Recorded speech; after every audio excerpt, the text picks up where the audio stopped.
les fans de La Petite Maison dans la Prairie se souviennent d'elle comme étant Alice Garvey, la maîtresse d'école de Walnut Grove.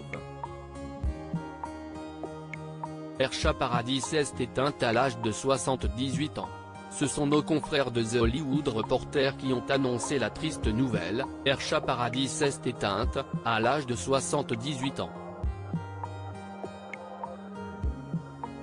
L'actrice de La Petite Maison dans la Prairie est morte ce mercredi 23 août au domicile de son fils, Jonathan Peverall, à Norfolk, en Virginie, a déclaré ce dernier à nos confrères.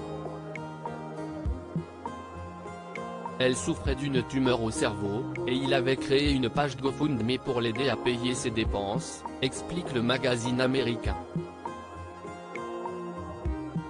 Ersha Paradis incarnait Alice Garvey dans La Petite Maison dans la Prairie. Elle avait participé à de nombreuses séries, dont Mannix, CSI. Grâce à sa participation à La Petite Maison dans la Prairie, Ersha Paradis a connu la popularité. À compter de 1976, l'actrice, née le 25 mai 1945 dans l'Ohio, campait Alice Garvey, la maîtresse d'école de Walnut Grove, arrivée dans la ville suite au départ de la famille Edwards.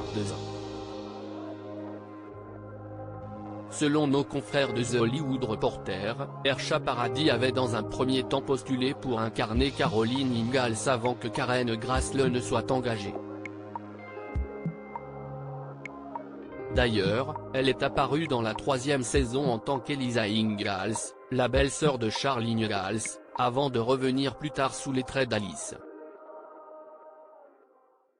D'abord institutrice, elle a ensuite travaillé à l'Institut pour aveugles.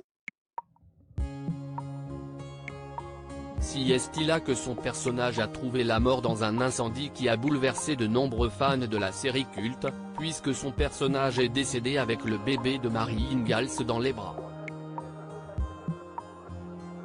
Ersha Paradis était mariée au producteur oscarisé John Peverall, père de son unique fils après La Petite Maison dans la Prairie. Ersha Paradis est apparue dans les films Raw Courage, 1984, et The Break, 1995, et dans des séries comme La Famille du Bonheur et Kenan et Kel, où elle jouait le principal Dimly.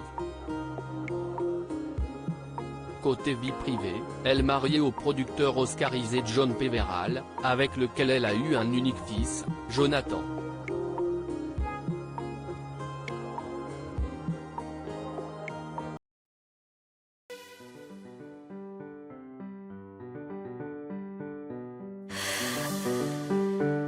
The man I love just had a